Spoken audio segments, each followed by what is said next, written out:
Oke, selamat pagi. Topik kita pagi ini kita akan bahas terkait gap generation.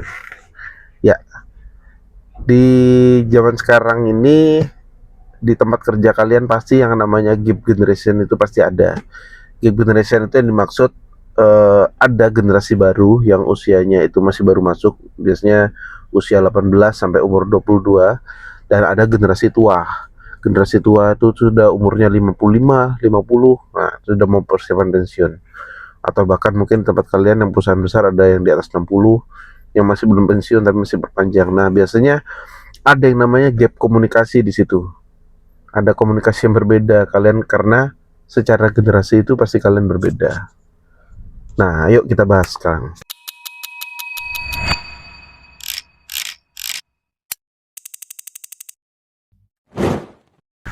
Ya, di sekarang ini namanya gap generation tuh ada, dan gap generation yang zaman sekarang itu pasti akan sangat berbeda. Perbedaannya itu akan sangat lebih, kenapa baru sekarang ya ada, kenapa dulu kok enggak. Mungkin kalau aku menilai karena perubahan zaman yang dulu dan perubahan zaman yang sekarang itu sangat berbeda. Kalau kalian amatin dari tahun 90-an, dari tahun 90 lah ibaratnya ya, sampai tahun 2000, sekarang 2026, berarti baru jalan sekitar 36 tahun, 30 tahunan. Tapi namanya teknologi itu perkembangannya sangat signifikan, sangat signifikan. Dan kalau kalian amatin dulu tahun, mungkin kalian dengar cerita dari orang tua kalian ya, yang kelahiran dari mungkin 60 atau kelahiran 50 ke tahun 90, perubahannya itu tidak sebanyak sekarang. Jadi 40 tahun, lamanya 40 tahun yang dulu sama 40 tahun yang sekarang itu sangat jauh berbeda. Semenjak ditemukannya teknologi yang ada gadget, komputer, itu perkembangannya sangat cepat sekali, cepat sekali. Bahkan saya waktu kecil aja tidak pernah membayangkan namanya layar touchscreen. Nah, itu paling gampang tuh. Ini saya kelahiran tahun 94. Saya kelahiran tahun 94 sudah pegang HP, sudah tahu namanya handphone. Handphone tuh sudah ada. Di tahun 2000-an tuh handphone sudah ada, dan eh waktu pertama kali lihat handphone, lihat TV ya, semua itu ya TV itu masih layarnya kaca, dipukul tuh main tok tok tok. Nah, tidak pernah kebayangkan TV itu bisa ada layar sentuh, atau handphone ada layar sentuh. Bahkan TV itu sekarang sudah bukan layar sentuh ya, hanya ada yang smart TV itu bisa digeser-geser gitu dari jarak jauh. Itu sama sekali nggak kebayang. Jadi otomatis saya yakin ya, orang yang eh, tumbuh di era era dulu, era tahun 60-an, 70-an, dengan orang yang lahir sekarang tahun 90, 2000-an, saya yakin akan ada perbedaan pola pikir, perbedaan pola didik yang sangat signifikan. Atau mungkin perbedaan lagi, zaman dulu secara apa ya, pendidikan dibandingkan sekarang tuh jauh berbeda. Mungkin kalian paling paling gampang tuh lihat konten-konten kesehatan. Jadi contoh telur lah, paling gampang makan telur. Zaman dulu konten kesehatan terkait telur tuh menyebabkan kolesterol nggak baik. Sedangkan sekarang dianjurkan tiap hari makan telur karena itu sumber protein yang bagus, dan makanan yang paling murah tapi bergizi, ibaratnya gitu. Jadi pemahaman orang dulu dan orang sekarang pasti berbeda, pemikirannya aja berbeda. Dan ini di tempat kerja itu akan sangat berbeda juga pola pikirnya. Nah, pertanyaannya, kalian sudah pernah ngalamin apa aja nih di tempat kalian kerja dengan orang-orang yang berbeda usia, yang usianya terpaut jauh? Yo, tulis di komen. Nanti kita sharing-sharing. Nah, untuk saya sendiri, pengalaman yang saya alamin ya, saya ini bisa dibilang sekarang ada di generasi yang tengah. Generasi tengah itu generasi penghubung yang orang sudah tua-tua, yang mungkin mendekati pensiun, atau dengan generasi baru yang baru masuk, baru lulus kuliah atau fresh graduate. Ternyata memang pola pikirnya jauh berbeda, jauh berbeda. Saya tuh coba mendalamin penyebabnya itu apa ya, kok bisa seberbeda itu, kok bisa sejauh itu perbedaannya. Awalnya saya nggak ngerti, saya belum kepikiran tuh yang tadi teknologi dan lain sebagainya, belum kepikiran. Cuman yang sering terjadi itu saat dari atas ngomong sesuatu gitu ya ke tim di bawah. Oh, oh ya, saya di posisi tengah itu ngerti maksudnya. Oh ya, misalnya instruksi, ya gimana gimana caranya bulan ini secara omset kita harus naik. Misalnya ada pembahasan terkait itu. Nah, yang ada di pikiran kita, oh iya ya, gimana ya? Kita akan mikir. Karena di generasi saya dituntut untuk gimana caranya kita mikir. Nah, waktu saya pas lihat di teman-teman saya di generasi yang baru masuk fresh graduate, yang ada di pikiran mereka, ya, gue harus ngapain nih? Saya harus ngapain? Aku harus apa? Kan omset harus naik. Ya kita harus ngapain? Nah, berbeda di situ, berbeda. Di generasi yang saya tuh masih mikir, ya gimana ya caranya ya. Cuman walau masih belum dalam itu, tapi di generasi yang sebelumnya ya nggak tahu. Harus gak ada arah, harus ada arahan khusus. Nah, saya coba dalemin ternyata. Kita coba bahas dari satu instruksi itu ya terkait omset naik. Saya coba diskusi dengan teman-teman atau rekan kerja saya yang ada di generasi atas atau generasi mungkin kelahiran tahun 70-an, tahun 60-an. Saya ya 70 ya, 70, 60, ya mungkin 60 juga ada waktu itu. Nah, saya coba ngobrol, saya coba diskusi. Ternyata perbedaannya itu ada di cara didik. Di angkatan mereka saat mereka pertama kali kerja, mereka itu memang dituntut untuk menghasilkan sesuatu. Jadi eh, result result oriented, orientasinya selalu ke hasil. Jadi gimana caranya hasilnya itu bagus. Nah, gimana caranya itu mereka akan memikirkan apapun. Entah misalnya omset naik itu dengan cara pendekatan ke customer, omset naik dengan cara jualannya door to door, atau dengan telepon satu persatu, atau dengan apa misalnya ya, dengan media leaflet atau dengan media koran. Jadi orang di generasi dulu itu lebih berpikir ya apapun aku coba supaya omsetnya itu naik, dan benar-benar didikannya itu keras. Maksudnya mereka tidak peduli dengan alasan wah hujan, wah apa ya, ada perang nih, wah ada apa ya. Mereka nggak peduli itu. Yang penting gimana caranya omsetnya naik, mereka akan pikirkan ke situ. Oh, jadi saya cukup kaget. Oh, ternyata setaf itu ya. Ternyata sebegitunya ya. Sedangkan kalau di generasi saya atau saya sendiri mengalami ya, ada guidance, tetap ada guidance. Tidak ada arahan secara jelas, tapi ada guidance. Guidance itu misalnya, coba kamu naikkan omset. Fokusnya coba fokus ke melalui media digital aja. Gimana caranya kamu naikkan omset melalui media digital. Terserah mau kayak gimana, mau promosi kayak mau AdSense mau apa. Misalnya gitu. Paling nggak ada guidance atau arah yang jelas ke arah media gitu. Ya tetap kita pikir oh ya betul media, atau coba pakai yang lain misalnya selain media, coba pakai ini. Nah tapi sudah ada guidance-nya, oh polanya seperti ini. Nah sedangkan generasi yang sekarang itu lebih spesifik lagi, dan mereka misalnya kamu coba naikkan ini pakai IG ya di AdSense, udah fokusnya akan ke situ. Atau coba kamu naikkan fokusnya di naikkan omset, coba evaluasi dulu potensinya tuh di mana, apa ya mungkin ya, area-area mana sih yang penjualannya itu bagus, coba kita fokus. Jadi lebih mengerucut lagi ke sana. Dan perbedaannya dulu ya, zaman dulu dan zaman sekarang, orang zaman dulu, generasi dulu tuh multitasking, dan satu orang tuh bisa mengerjakan banyak hal. Bukan bisa ya, dituntut. Orang zaman dulu itu bekerja itu dituntut untuk bisa mengerti banyak hal. Jadi satu orang itu bisa tahu administrasi, bisa tahu penjualan, mungkin bisa tahu produksi, bisa tahu apalagi mungkin ya kepersonaliaan, mungkin seperti itu zaman dulu. Sedangkan yang sekarang yang tapi orang zaman dulu tuh tidak expert ya, tidak ada yang expert di satu bidang. Sedangkan orang sekarang tuh, generasi sekarang tuh expert sekali dalam satu bidang. expert sekali. Kalau saya bisa bilang sangat expert. Jadi saya punya tim itu ya sangat expert dalam misalnya dalam hal eh, analisa data. Nah, dalam pengolahan data bisa sangat expert dan sangat dalam sekali. Tapi agak sangat kurang dalam sisi operasional, misalnya seperti itu. Atau ada tim yang bisa sangat expert dalam pengelolaan operasional, tapi dalam hal data sebaliknya nggak bisa. Ada orang yang sangat expert dalam hal produksi, tapi tidak bisa expert dalam hal penjualan. Nah, misalnya seperti itu. Jadi apa ya, berbagai bedanya dulu itu satu orang dituntut untuk bisa semua, tapi ya sudah biasa-biasa aja. Sedangkan zaman sekarang itu,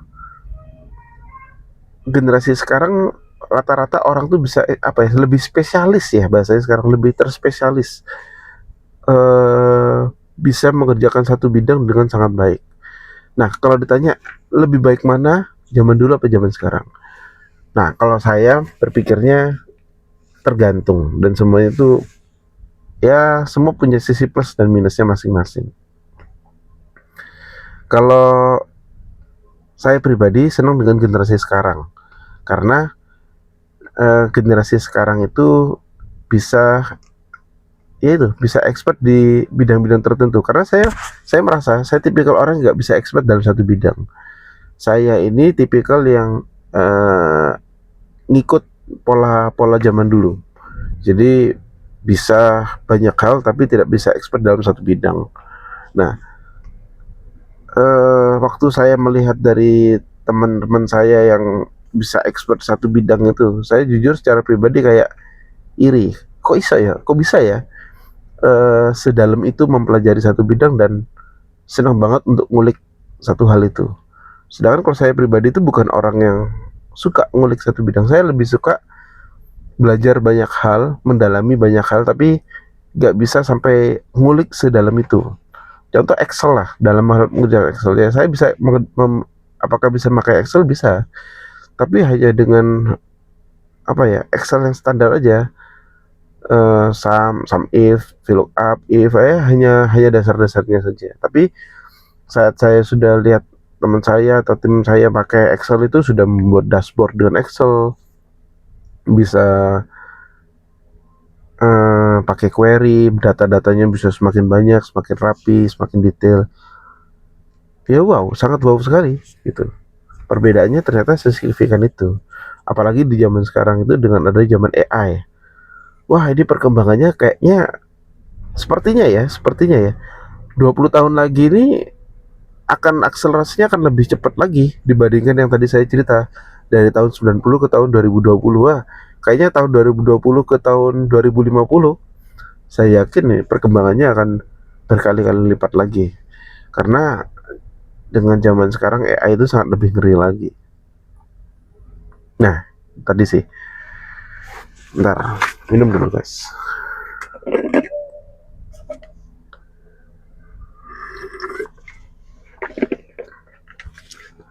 Nah, itu tadi sharing singkat dari saya terkait pemikiran saya kenapa adanya Keep Generation ini. Nah, kembali ke topik, kebanyakan ngomong kayaknya tadi. Dalam dunia kerja itu pasti kalian sering ngalamin yang apa ya, di generasi yang tua dan generasi yang muda ini akan terjadi namanya gap communication itu tadi. Komunikasinya akan ada jarak di situ. Nah, yang harus dilakukan apa? Nah, menurut saya ada dua sih. Biasanya yang terjadi itu karena asumsi. Jadi masing-masing punya pemikirannya masing-masing, masing-masing punya asumsinya, masing-masing punya cara berpikirnya sendiri, dan terkadang hal ini yang membuat mereka ini gak nyambung. Atau kalian bisa cek konten aku di IG. Jadi apa namanya,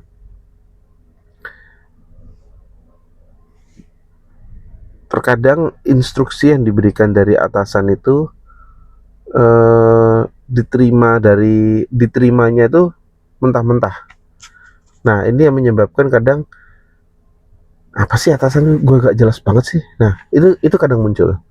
Di sisi lain, di sisi yang lain dari atasan kita tuh justru mikir, duh anak sekarang nih ya dikasih instruksi itu kenapa sih nggak bisa jalan, lu masa gitu aja nggak bisa gitu. Sedangkan yang di sisi lain berkata, instruksi apa sih gak jelas, ini arahnya mau kemana sih. Nah itu hal-hal itu yang sering terjadi. Nah kalian yang sudah lihat konten ini, kalian pahamin, coba kalian lihat sekeliling kalian, kalian coba lihat atasan kalian atau tim kalian atau mungkin diri kalian sendiri, eh terjadi nggak? Nah kalau itu terjadi, langkah pertama yang aku sarankan, kalian coba amatin dulu, kalian diem, pahamin dulu maksud dari orang itu berpendapat itu apa. Nah kalau kalian sudah coba amatin, kalian sudah coba apa namanya, pahamin itu. Nah kalau kalian masih bingung, coba konfirmasinya pakai pola pikir kalian aja, gak apa-apa. Misalnya ini kalian yang nonton ada di generasi muda, kalian dapat instruksi dari generasi tua, misalnya generasi yang sudah mau pensiun, suatu instruksi yang kalian gak ngerti. Atau tadi tuh yang omsetnya harus naik, gimana caranya, coba kalian pikir. Nah kalian sebagai generasi muda coba aja diskusi, ada masukan apa bu, atau ada masukan apa pak, gitu. Kalian coba buatlah dalam suatu organisasi itu komunikasi dua arah, dan eh, jangan kalian terbelenggu atau takut, aduh kalau aku tanya ntar aku dimarahin gimana ya, duh aku kalau tanya aku kelihatan bodoh gimana ya. Jangan itu dihilangkan. Itu namanya kalian berasumsi lagi nanti. Nah akan jadi apa ya, gak ketemu ujungnya. Kalau kalian punya pemikiran sendiri dengan generasi kalian, terus kalian malah nyari temen untuk ngomongin atasan kalian, atau sebaliknya dari atasan ini mencari teman untuk ngobrolin dari tim, itu malah gak ketemu nanti, malah kan gak ketemu. Menurutku paling pas itu ya sebaiknya ini saling didebatkan, bahkan didiskusikan, mungkin bukan didebatkan ya, didiskusikan maksudnya. Baik generasi atas, generasi bawah harus bisa ketemu untuk saling diskusi, harus ngobrol, harus ketemu. Apa ya, titik gapnya itu ada di mana sih? Kenapa ya kok aku tuh gak bisa berpikiran seperti generasi muda? Kenapa sih generasi muda ini gak bisa berpikiran generasi tua? Ini harus ketemu sih masalahnya. Karena kalau enggak, kalian nanti akan dalam satu organisasi itu akan terjebak dalam lingkaran itu aja, dan masalahnya akan nggak bergerak, akan gitu-gitu aja. Yang satunya minta yang ininya gak mau jalanin atau jalaninnya salah, yang sini tetap menganggap instruksinya yang salah. Dan selamanya akan seperti itu. Dan ini menurut saya akan sangat berbahaya dalam satu organisasi, khususnya organisasi yang gak ada generasi tengahnya atau generasi penghubungnya. Nah kayaknya sepertinya zaman sekarang ini generasi tengah atau generasi penghubung ini yang akan sulit dicari. Kalau pandangan saya ke depan ya akan sulit dicari. Kenapa? Dalam perusahaan besar rata-rata kayaknya generasi tengah ini adalah generasi yang ini pendapat saya pribadi ya, generasi yang suffer, atau karena mereka harus dituntut untuk bisa mengerti dari atas dan bisa memberi pemahaman ke bawah. Jadi mereka ditekan dari atas dan ditekan dari bawah. Nah otomatis tingkat pressure-nya di tengah ini cukup tinggi menurut saya pribadi, karena saya mengalamin. Dan kalau ini tidak ada solusinya atau tidak ada jalan keluar, jalan tengahnya, otomatis generasi tengah ini akan mencari yang lain. Maksudnya mencari yang lain itu akan mencari tempat yang lebih aman, entah di perusahaan itu posisi yang lebih aman, atau mencari ya sudah, supaya saya tidak disalahkan atas, saya tidak disalahkan bawah, saya akan berjalan tengah-tengah, akan berjalan abu-abu ibaratnya gitu. Dan itu bahaya. Atau yang lebih bahaya, ya udah, perusahaan ini nggak mau ngatur kayak gini, saya cari perusahaan lain yang ada banyak generasi tengahnya. Atau ya sudah, generasi yang ada atas saja atau bawah aja, lebih simpel, tekanannya hanya satu pihak. Nah kalau sudah seperti itu, namanya satu organisasi bisa goyang, akan akan semakin rapuh karena kehilangan penghubung tadi. Nah, ini pandangan saya. Jadi saran saya, ayo kalian yang nonton ini share ke teman-teman kalian, baik itu generasi atas, generasi bawah, mau generasi muda atau generasi tua. Kita share video ini. Kalian boleh share video ini, kalian bisa sharing juga tentang pengalaman kalian. Ayo, bagi kita sama-sama, tujuan kita, saya mengajak kalian untuk sama-sama memperbaiki namanya komunikasi. Nah, di Indonesia ini menurut saya bukan hanya di tempat kerja ya, menurut saya di Indonesia baik itu di pemerintahan itu juga sama. Sudah banyak generasi-generasi yang gapnya cukup tinggi. Dan tugas kita di sini bagi saya punya keinginan untuk memperbaiki yang namanya komunikasi itu. Dan menurut saya banyak kok di dunia, khususnya di dunia entertain ya, itu orang-orang yang komunikasinya sangat bagus, sangat banyak. Dan saya jujur belajar banyak dari mereka. Contoh seperti Raditya Dika, atau Panji, Ernest. Itu secara komunikasi menurut saya mereka bagus. Mereka bisa, ya mungkin mereka punya basic stand up kali ya, punya basic stand up komedian, terus penataan bahasanya itu cukup oke. Atau dari Corbusier mungkin. Dari Corbusier itu juga secara pola pikirnya bagus. Jadi bisa berdiri di tengah-tengah dalam satu diskusi. Dan itu menurut saya sulit tuh, sangat sulit untuk kita bisa berdiri di tengah-tengah atau berdiri di sisi netral. Kita harus menghilangkan semua asumsi yang ada di kepala kita. Kita coba tarik informasi dari pihak lawan bicara kita. Oh, lawan bicara kita tuh arahnya kemana? Kita konfirmasi dulu. Maksudmu ini ya? Ini benar atau salah? Oh, kalau benar ya udah, baru dibahas pembahasan lebih dalam. Dan itu menurut saya penting. Dan itu menurut saya sangat sangat penting. Dan menurut saya kita harus belajar untuk ke sana. Harus kita mempelajari hal itu. Harus mempelajari hal itu. Dan banyak kok figur-figur, menurut saya di Indonesia tuh banyak figur-figur yang secara komunikasi sangat bagus. Dan kita harus benar-benar pelajari dan concern terhadap komunikasi ini ke depannya. Karena saya yakin semakin perkembangan zaman atau generasi ini semakin banyak muda-muda lagi, akan pola komunikasi, pola didik itu akan berubah lagi, akan semakin berbeda lagi. Jadi penting untuk kita mulai sekarang itu, mulai dari diri kalian dulu ya, memahami komunikasi antar orang, antar budaya, antar generasi, atau di berbedaan budaya, generasi, pola hidup, mungkin segmentasi kalangan menengah atas dan kalangan bawah itu pasti berbeda. Dan ayo kita coba sama-sama mendalami komunikasi itu. Kalau kalian menemukan komunikasi yang menarik, coba kalian tulis di komen, kita akan diskusi lagi. Kalau kalian mau diskusi lebih dalam, kalian bisa cek IG ku, DM aja di IG. Mau kopdar, mau ketemuan boleh. Saya sangat senang sekali kalau kalian mau ngobrol-ngobrol, ketemu langsung dengan saya. Kita bisa saling diskusi, kita saling bertukar pikiran. Mau siapa Anda, mau dari mana Anda, sebisa mungkin kita ketemu. Kalau bisa ya lokasinya dekat-dekat. Kalau terlalu jauh juga kayaknya agak sulit. Kita nanti bisa saling diskusi ya, coba DM dulu aja. Siapa tahu lokasinya dekat, kita bisa diskusi atau via telepon atau bisa via WA. Oke? Mungkin itu aja dari saya terkait gap generation. Nanti kita bisa bahas lebih dalam lagi. Kita bisa ulik lagi topik-topik berikutnya terkait komunikasi atau hal-hal terkait pekerjaan lainnya. Ya, kalau kalian mau diskusi apapun bisa cek IG ku, kita ngobrol terus. Kita ngobrol bareng aja. Oke, terima kasih.